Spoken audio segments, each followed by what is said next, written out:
Welcome to Afternoon Light, the podcast of the Robert Menzies Institute, hosted by Georgina Downer. Figures from Robert Menzies and Harold Holt, Keith Murdoch and Frank Packer, Ian Potter and Sidney Meyer are well recognised for their roles in shaping Australia through the early to mid-20th century. All, of course, are men. But there were many significant female figures of the era whose efforts to define and establish modern Australia deserve recognition. One of these remarkable women was the Victorian philanthropist Mab Grimwade. Joining me to discuss Mab is historian Thea Gardiner from the University of Melbourne. Welcome to Afternoon Light, Thea. Thank you. Thank you so much for having me. It's such a pleasure to be here. It's very exciting to have one of Melbourne Uni's PhD students too. Yes, almost finished. Finished in, I think, September. So, yeah. Yes. Yeah. Well, it must feel very exciting to be reaching that finish line. Oh, absolutely. But also terrifying because who knows what's going to happen next. Well, you are now an author. You've true, written a biography of Mab Grimwade, which is true. fabulous. So, I'd like to start off by asking you to first describe who is Mab Grimwade for those who haven't heard of her. And I guess particularly our audience outside of Melbourne may not be very familiar with Mab. Grimwade family. Yeah, the Grimwade broadly. family. Yeah. Well, so the Grimwade family, one of these very influential 19th, 20th century Australian families. Mab herself came from one of the wealthiest families in Victoria. She was born in the late 19th century in the 1880s, and then she died in the 1970s. So she had an extremely long life. And I'd just say, of course, I have a Robert Menzies interest. Yes, overarching all this, almost exactly a contemporary of Robert Menzies. Exactly. Yeah, so she was of a certain era. She was an incredible philanthropist. That was probably, I guess, her main duty in life was to give back, give to others because she was from such a wealthy background. Also, she was interested in building social, educational and cultural landscapes of Victoria. She was interested in building up the state of Victoria into something that maybe resembled Britain, but also was distinct and uniquely Australian as well. She was also an avid golfer. There's a special Mab Grimwade Cup, isn't there? There is a Mab Grimwade, at the Royal Melbourne Golf Club. There's a Mab Grimwade Cup that was instituted in the 1930s, and there's actually a chapter in the book on women and sport in Australian history, particularly golfing. Because, that was Mab's favourite pastime was golf. She played links all over the world. Everywhere that her and Russell went, they just found the golf course. I was interested in the Grimwade collection here at Melbourne University. There are some photographs of Mab playing golf. Yeah. And, of course, she's of her era. She's playing golf in a full, beautiful blouse and full skirt. Absolutely. Yeah, there's a photo of her. She was on an all-girls cricket team when she was a teenager. She was actually a captain of this cricket team, and they're wearing, like a full outfit with the long skirts, petticoat, like hat. I don't know how they moved, but that was being a woman playing sport at that time. Yeah, you weren't to wear pants. But hang on, the question was who was Mab Grimwade? So she was married to Russell Grimwade, who was a very influential chemist, botanist, pharmaceutical entrepreneur and philanthropist. She never had children with Russell, so it was just those two, and they had a really strong partnership. But these are sort of things that she did in her life. But I'm hesitant to say who she was as a person because it's hard to know. I don't have a lot of private sources on her. I don't have a lot of diaries or evidence of her inner life. So I don't know how to describe her, what she was really like, what her personality was like. I can only look at what she did. So it's kind of an interesting thing when you're writing a biography is, do you really know the person that you're writing about, and what image are you presenting of them? That's right. Yeah. Yes. If you don't have their letters or their speeches, those sorts of things that might show their thinking and their emotions and and how they dealt with situations, all you have are the activities and the interests and what the causes she supported. Yeah. Which can give an insight, obviously, but it's a different kind of biography. It's more of a public biography. It's more of one of those historical biographies that's looking at, as the title says, the world that she inhabited. How is she indicative of women of a certain class who lived during a certain time? Yeah. What inspired you to write this book about Mab Grimwade and her world? Well, so my research interests are very broadly Australian women and how they figure into historical memory.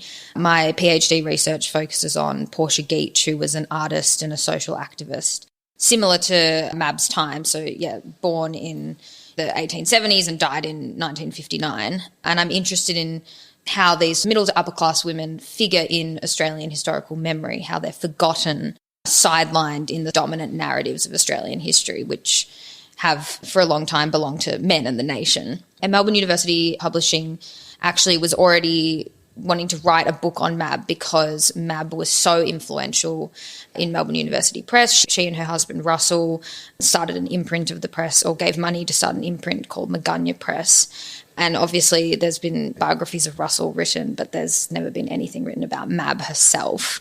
And so I guess it was time for a biography of this incredible philanthropist. And I actually hadn't heard of Mab when it was suggested, like so many others. I'd heard of the Grimwade name, obviously. But every time I hear about a woman who I've never heard of before, that excites me. And I go, right, let's get into it and let's get this story told.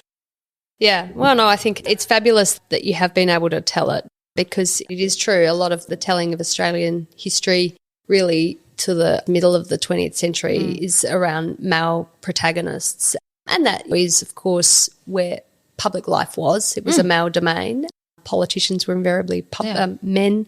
The business leaders were men. The journalists telling the stories were mainly men. So women tended to have more home-based lives. But in the domain of philanthropy, this was, of course, where a woman was able to have maybe an outsized influence, would you say? Yeah, I would think it comes down to class. So for a woman of Mab's class, Mab was within the top wealthiest elite. She grew up in Toorak in a mansion, and she stayed in Toorak in a mansion for her whole life. You know, she grew up in a house at Montalto that was around the corner from Magunya, which is the house she lived in with Russell. So she really experienced society from the vantage point of someone in this social elite. And so obviously we had working class women who had been in the workforce forever and who did domestic labour as well. And then you've got middle class women who are entering the professionalised workforce at the same time that Mab is growing up in this very sort of sheltered society. And so someone of Mab's class as a woman had this duty to have a family, get married and have children and stay in that position, be a hostess, be a wife. And there's nothing wrong with that. And she didn't see anything wrong with that either. But there were certain ways that women of her class could exercise power within that role. So it wasn't necessarily subverting a role, but being a philanthropist and doing philanthropic work allowed women like Mab to exercise this power that was otherwise denied to them, to exercise financial power, to create a world of organising and socialising and networking that bridged the public and private spheres in a way, because it was kind of both. It was kind of both things. But I don't think it challenged dichotomies between genders, really. The women in that philanthropic space was seen as socially acceptable. They were maintaining elite society through their philanthropic work. Yeah, absolutely. Yeah. So, Thea, tell me about this world she was born into. This is it 1880s? Yeah, 1887. So colonial Victoria. She's actually born out in the Western Districts, isn't she? No, so she's born in Melbourne. She's born in Melbourne. But her family's... So the Weatherly family, yes, from the Western District, but who were on her mother's side. And then her father's family, so her father was George Coleman Kelly. His father, John Kelly, was actually migrated from Ireland to Deniliquin, I believe that's how you pronounce it, in New South Wales, right? So he was a police magistrate there. I mean, that's a whole other story. He was embroiled in a lot of problems. He was actually a convict from Ireland. But brilliant. Yeah. That adds a layer of complexity. It adds a layer of complexity, and we'll get into that when we look at this difference between the class of the Grimwades and the Kellys. So Mab's family... Mab's grandmother, so her dad's mother, moved to Melbourne with her sons, and then Mab's father invested in BHP. With his brother and his brother-in-law. And so they invested, I think it was £150 in BHP, and in 6 years that was over £1 million. In the 1880s? I don't know the exact But date. in the 19th century. In the 19th century, yes. £1 million in the 19th century. Yes, correct. So they were one of the wealthiest families in the country, I would say. Right. Yeah. That is incredible. Yes. Yeah. So obviously that was split between a few people, and so she grew up in this very extremely wealthy class, and her father and mother belonged to this new gentry in Victoria. So you've got the aristocratic class pre-gold rush, very early, like Governor Latrobe and people like that in very early white settlement of Melbourne and Victoria.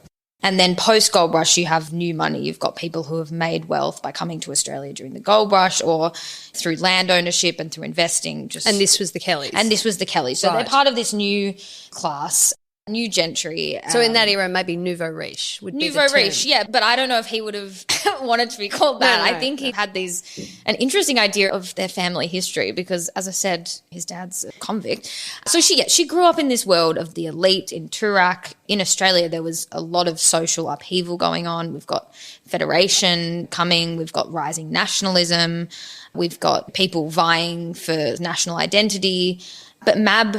Obviously, there was a lot of social upheaval, but Mab was living in the confines of her own world. So yes. I don't know how much she's engaged with that as a teenager. She did go to school in Edinburgh, though, didn't she? She did, Which is interesting. Was that common for girls of that era to go? I mean, that's a huge trip for a little girl. Yeah, it was actually very common for genteel girls. So her mother's from Edinburgh, which is why they went. The family actually went to Edinburgh and then she went to French school in Edinburgh. But it was common for girls to finish their education or at least have some part of their education overseas because that was seen as it's a well-rounded education to go off especially to England or Scotland and finish it off there. This is the idea of a finishing school. Yeah, kind of. Yeah, but it's interesting because she actually didn't go there to finish. She came back to Melbourne to finish school. But yeah, it's that idea for the very, very upper-class girls, which that was seen as a well-rounded education.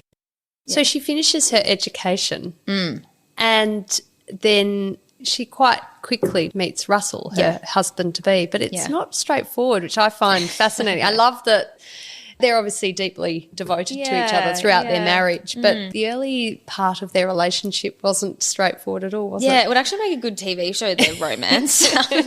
They met, really, really soon after So she's finished school, and for a woman, she's highly educated. She can speak many languages, but, she doesn't go on to do any tertiary education. Which was quite common. Which was very common, exactly, especially for someone of her class. Yeah. Her options were, okay, so now I'm going to get married, basically.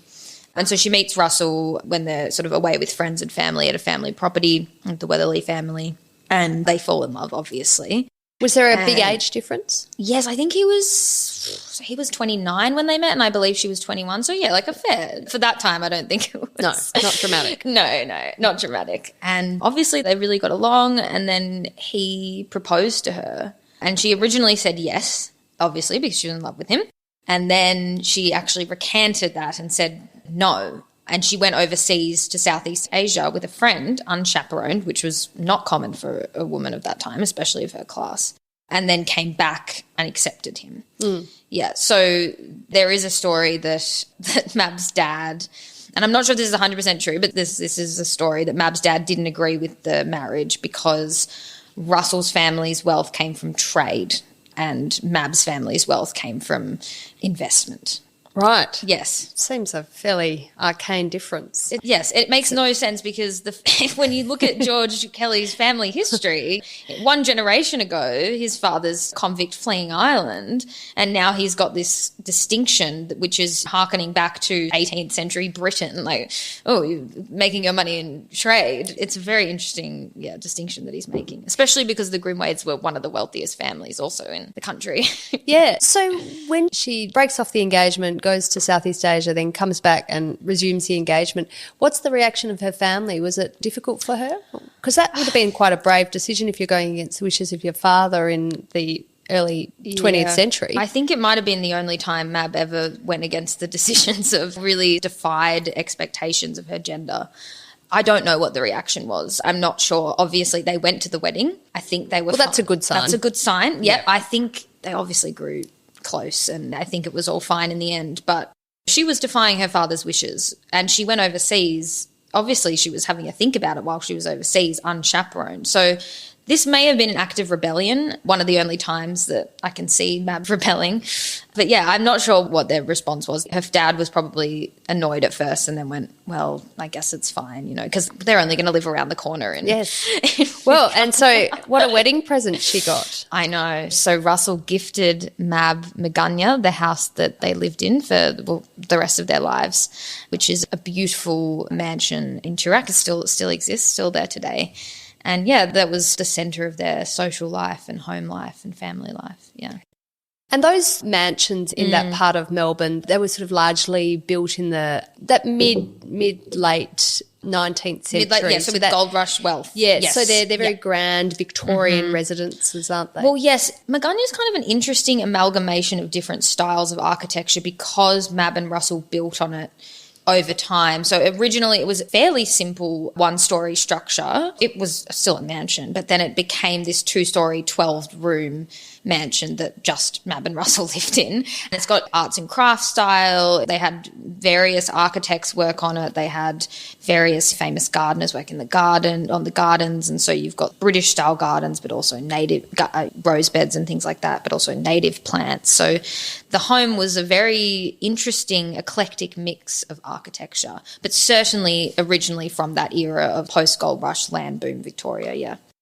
I found it very interesting reading around your book and the story of Mab, but also of women like her and men like her, of that social milieu. Their view of Australia and their kind of quality of Australian nationalism was so interesting, and their sense of what was Australian identity that was obviously heavily linked to Britishness, but also had a unique Australianness. I mean, even the naming of the house, Magunya, is an Indigenous name. My home, yeah. But I understand it's from New South Wales Indigenous tribe. Yes, it is. The Jarraq tribe. Yes. And I thought that was interesting too. Yeah. So there's a co-opting of Aboriginal names for houses, for grand, Victorian, very British-looking houses, but, you know, also not necessarily of that area. Was that a distinctness of Australian identity that, you know, we were people of British lineage, but we also live in this land with this ancient people with their ancient languages, and we want to incorporate that into who we are and how we're represented to the world. Yeah, I think there's definitely – it is this very interesting form of nationalism because it's what I call in the book conservative nationalism.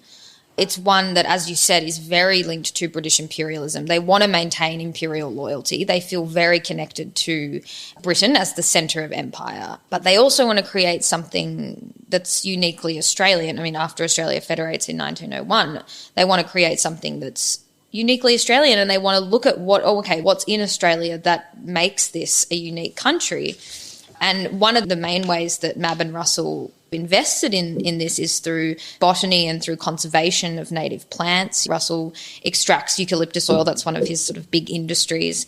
And they're both in the Native Plants Preservation Society. Russell works with the Botanic Gardens, preserving native plants. So they're very interested in, preserving and conserving things that make Australia unique, things that are unique to Australia, but they're interested in combining that with British culture as well. It's this interesting combination of the two.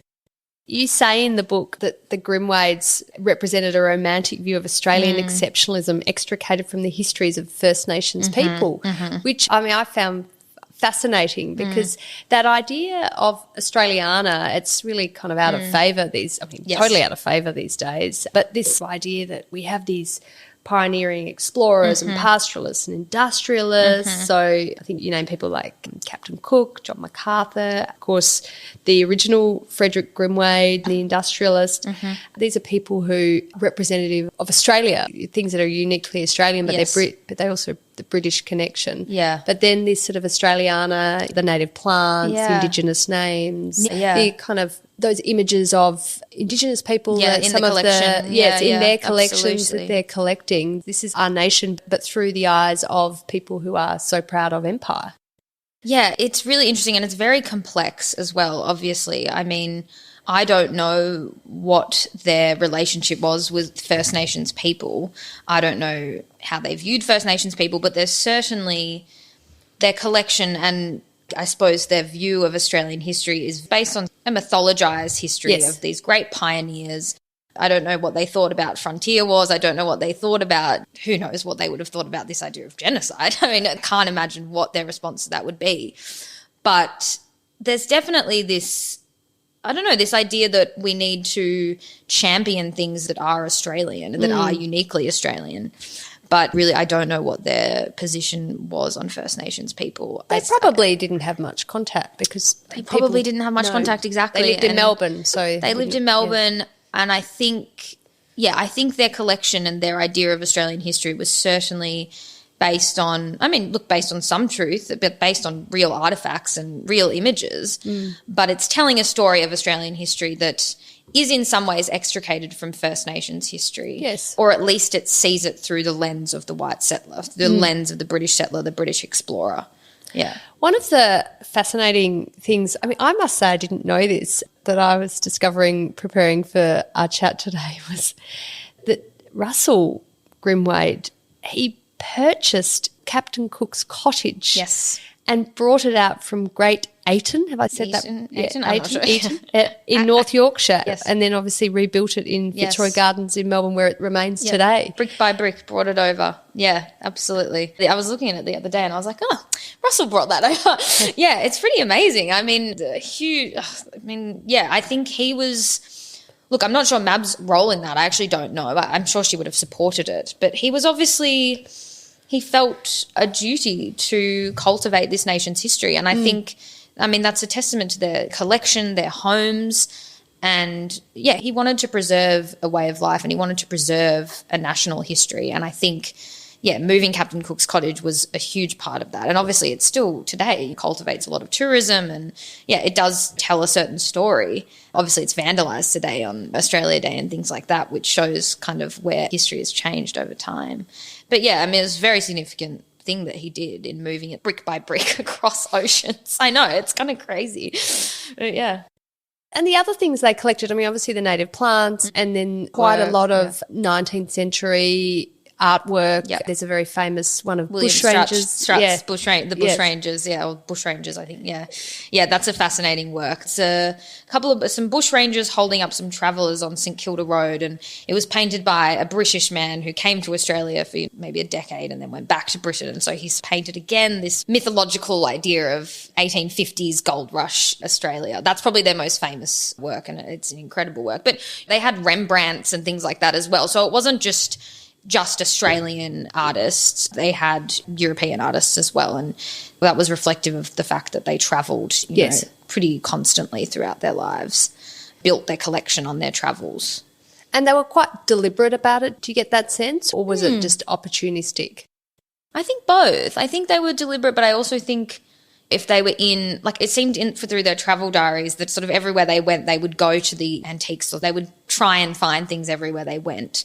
But I do think they were crafting a narrative of Australian history through the artefacts of Australian history, prints, books, things like this, botanic specimens. But then also they had interests that were outside of Australia too. So maybe they weren't as deliberate in procuring those items, but I'm not 100% sure.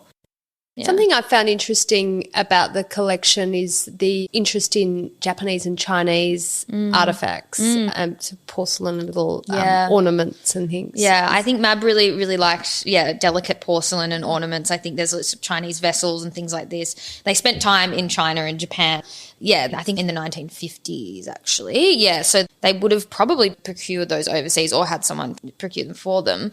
Yeah, it is quite interesting. I think that might have been Mab's influence. It is hard to say how much influence Mab had in the collection. Elisa Bunbury who's the curator of the Ian Potter collection, she wrote a book called Pride of Place, and she speculates, well, how much can we know of Mab? How much can we see of Mab in this collection? And part of that was, the Chinese vessels. She loved porcelain and English glassware and floral still life. She was very big. She loved floral arrangements. That was sort of one of her main interests, was floral arranging. So we can see traces of her in the collection. But again, it's hard to know. It's hard to know because I don't have that written information. Yeah. Was that unusual for someone like Mab not to keep letters or write a diary? Well, or is it just depends on the person? We have travel diaries, which are quite formal, but those are the diaries that we have of hers. And then we have letters from when she was a teenager that she wrote when she was in Edinburgh.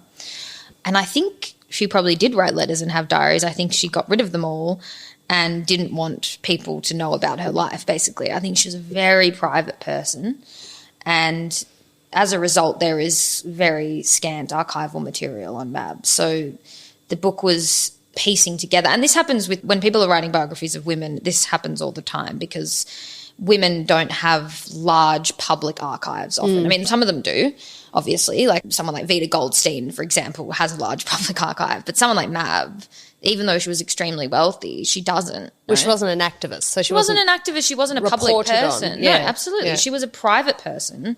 She didn't want people to know really what – she wanted to do things behind the scenes, which kind of makes her even more interesting because, you know, what's going on. But, yeah, I think maybe she got rid of letters and diaries. And so whatever – I just had to piece together her life with what she left behind. Yeah. Know? So in terms of her activities and her philanthropic activities – what was she focused on? What were her interests and where was she spending her energies? So Mab grew up in a world where noblesse oblige, this idea that you had a duty if you were wealthy to those less fortunate. So that was also backed by this Christian moral duty to do good and to do things for those who were deemed less fortunate than you, right? So she grew up in a world like that. And I think that meant that her philanthropic work centered upon helping children, helping poor people, helping working class people. So her main kind of philanthropic work centered on the Free Kindergarten Union of Victoria, although she did philanthropic work with art and education as well. But this was her main source, her main outlet. And she was president of the Fitzroy Mission Free Kindergarten during the 1940s. And she actually got what's now called the Isabel Henderson Kindergarten built in Fitzroy. So she was really part of this movement to have free kindergarten for children under 5, basically, and also train kindergarten teachers. So that was probably her biggest kind of philanthropic work, was within that movement. And also I understand for the Red Cross and the Victorian Association of Braille Writers. Yes, she actually, there's a letter from Helen Keller. There is in the book, yes, thanking her for her donations. I actually don't know why she was, she put a lot of money towards the Braille Writers Association. I don't know where that comes from. I tried to figure it out, but it must have just been a cause that she was interested in. But, yeah, there's a letter from Helen Keller thanking her for her donations for the work. Yeah. Oh, which is absolutely incredible. Yeah, it's pretty amazing. But, yeah, so she was interested in providing relief when the First World War broke out. Women of Mab's class were very interested in helping in the ways that they could. So donating to the Red Cross, knitting campaigns, thrift campaigns, things like that. Do we know what she did during the First World War?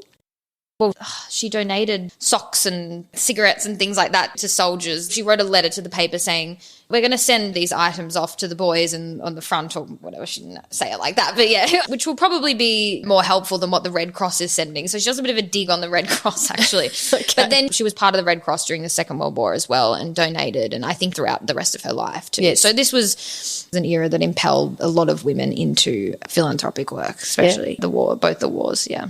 And what about the Grimwade's involvement with Melbourne University? Because I found that really interesting that they were deeply committed to this institution. We're sitting here in Melbourne University today. Yeah. And how common that was for philanthropists to attach themselves to a university. I mean, you sort of feel like that was something the Americans do or the Brits do. They really, they have big endowments for universities. Yeah. But it's not such, I'm not so familiar with it in the Australian tradition, but the Grimwades had this commitment to Melbourne University particularly. Yes. And there's so many legacies today that we experience because of the Grimwades philanthropy, and, of course, Ian Potter is another figure. Yes, yeah. Russell went to Melbourne University, and so I think that's the initial connection.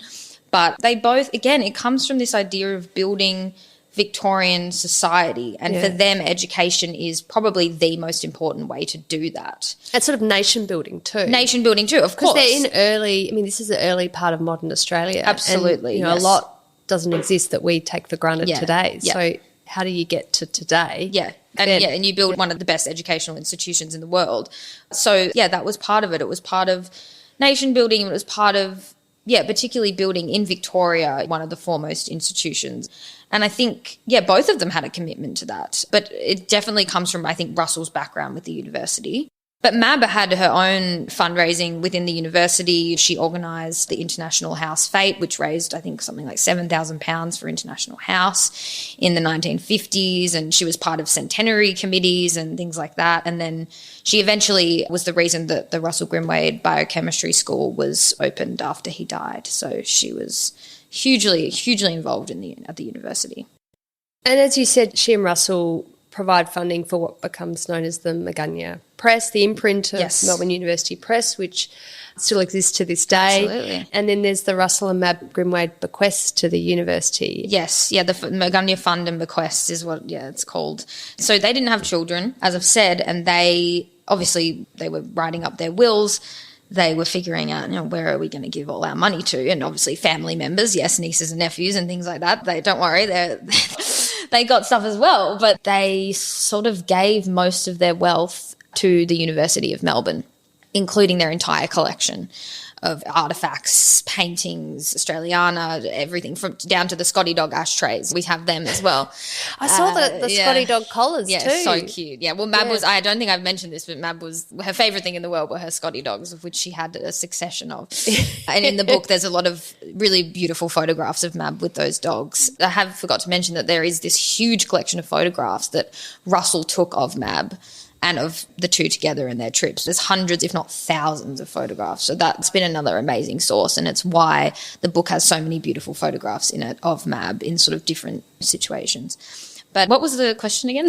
The bequest. The bequest, yeah. So, yeah, they gave pretty much almost their entire fortune to the University of Melbourne, which has allowed the university to put money into lots of different projects, and it's also given the university this incredible collection which gets used every single year. I think it's like honours students do projects with the collection every year. Elisa Bunbury looks over that. But, yeah, it's an incredible thing that they did, that they've given to the university and to Melbourne University Publishing as well. I think, yeah, the university wouldn't be what it is without it, I don't think. But the university was given the house, Magana, yes, but it sold it. Why was that? What was the reason behind selling the house? Was it? I think the upkeep might have been too expensive. Right. Couldn't have been school for historical and philosophical studies. Oh, well, that would have been great. No, they wanted to use it to house part of the press actually for a while, and then they wanted to use it to host dignitaries, or even the Prime Minister at one stage was meant to use it as their home, and when they came to Melbourne. So it had all these iterations, and then the university eventually just sold it. I guess, used that money again to facilitate the university buildings and things like that. So, yeah, it was an interesting period after Mab died. When you were writing this book, Thea, did you reflect on the role of some of Mab's contemporaries, other female philanthropists of the age? I mean, was she just one of a series, or was she pretty unique in the contribution she was able to make? No, I think she was very indicative. I think Elizabeth Murdoch, Alice Creswick, Lady Janet Lady Clark, there are so many of these women. Obviously, it's a small group, but I think mostly every single one of these women who belonged to the very elite and who were the wives of these very influential men, they all found their own ways to exert power and to give back to the community. I think that became one of the main parts of their lives in a lot of ways. They all sort of belonged to the Alexandra Club or the Lyceum Club, and they would network and meet and share ideas and fundraise. It was a community of women. And I think, look, perhaps Mab was exceptional in that she really did dedicate much of her time to different causes, but I do think she's, indicative of this certain type of woman for sure, absolutely. And do you get a sense that these women were trying to affect some change on Australian society through their philanthropic work? I mean, they were obviously fundraising to make things happen, so to establish a kindergarten, for example, in Fitzroy, or to help the Red Cross do good works, or to help more Braille books be published and the like. But was there a socially progressive agenda there, obviously within the confines of their kind of milieu? Yeah, that's an interesting question. Socially progressive, I'm not sure about, maybe. I think they definitely wanted to make concrete changes in the way that they could in terms of helping those people that were less fortunate than them. I think also in their work in terms of being part of the National Gallery Society, the National Trust of Australia, these other organisations that they donated to, they did want to create this high culture in Victoria as well. So they had these sort of perhaps socially progressive activities, but at the same time they wanted to create an elite culture that they belonged to and a thriving culture in Victoria. And I think Mab was a huge part of that. She was part of the National Gallery Society, the Victorian Artists Society throughout her entire life. So it was as much about providing relief to those less fortunate as it was about creating maybe a cultural elite in Victoria as well. Did you think that women like Mab were breaking a path for women to come in terms of their activities in the community sphere? It's hard to say. I think Mab and her peers were pretty comfortable with the society that they were in. They were comfortable with the roles that they had.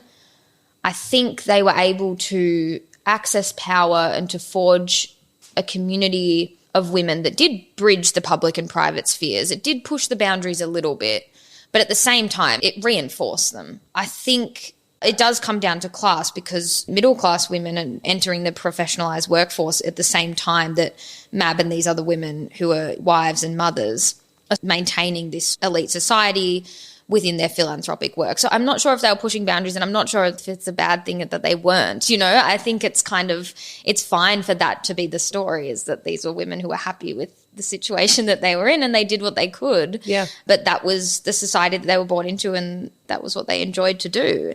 I'm not saying it didn't take a skill set, a specific skill set for organisation and fundraising and meetings and things like that. But were they pushing boundaries? I don't necessarily think so. Do you think, though, they were able to change the idea of using the home as a platform for good works, for example? Yeah. I mean, they were able to open their homes up Yeah, for that's true. fundraising and bring the public into that private sphere, which maybe otherwise hadn't been the case in the past. Yeah, no, that's true. The home becomes, again, this space where the public and private are bridged. They're using the home. For example, Mab held a dog show at her house, or that might a horticultural show or a hat parade, things like this, where you're fundraising for the community and you're inviting the public into your home for what is a social event, but was also a networking event, what is also a fundraising event, what is also, they're creating connections, they're also building social status, they're building social capital. So the home does transform into, I guess, a utilitarian place as well as social space. So, yeah, there is a shift in that way. But again, it's still operating within this very well-defined elite, well-defined kind of hierarchy, I think. So, yeah, I mean, I guess that is boundary pushing in some ways, but I'm reticent to say that There was anything too radical about exactly, it. because it wasn't, and that's fine. Like, it doesn't have to be, you know what I mean? So what do you think is Mab's enduring legacy then, Thea?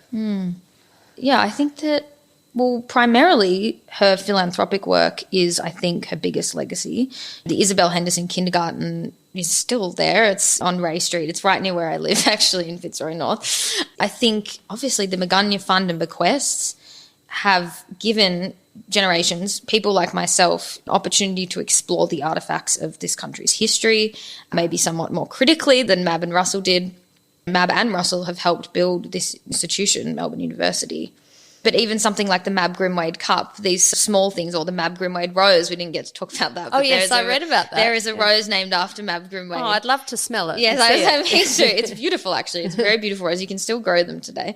Things like that. And also Magunya, this home that Mab and Russell wanted to preserve their way of life, a way of life that doesn't exist anymore. It's a way of life that was just around the time of Federation, the late 19th, early 20th century.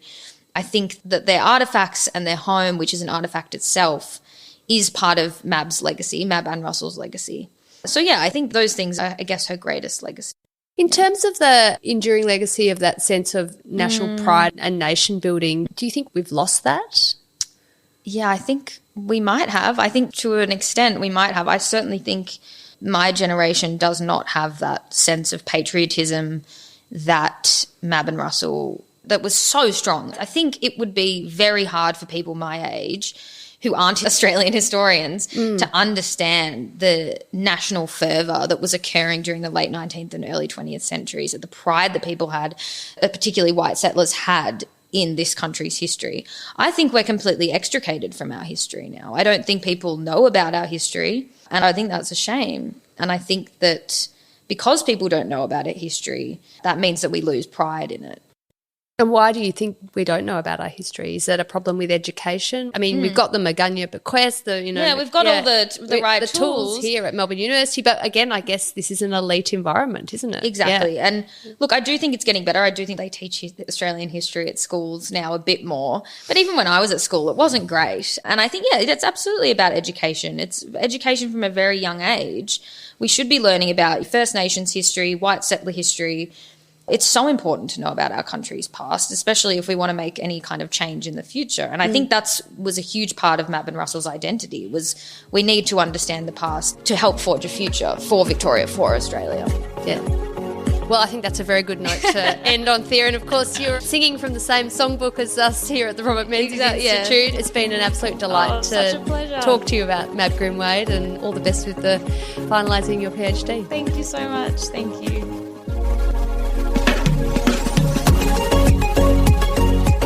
That's it for this week's episode of Afternoon Light, the podcast of the Robert Menzies Institute. Please make sure to subscribe and catch up on our latest online content on our website or on Twitter, LinkedIn or Facebook.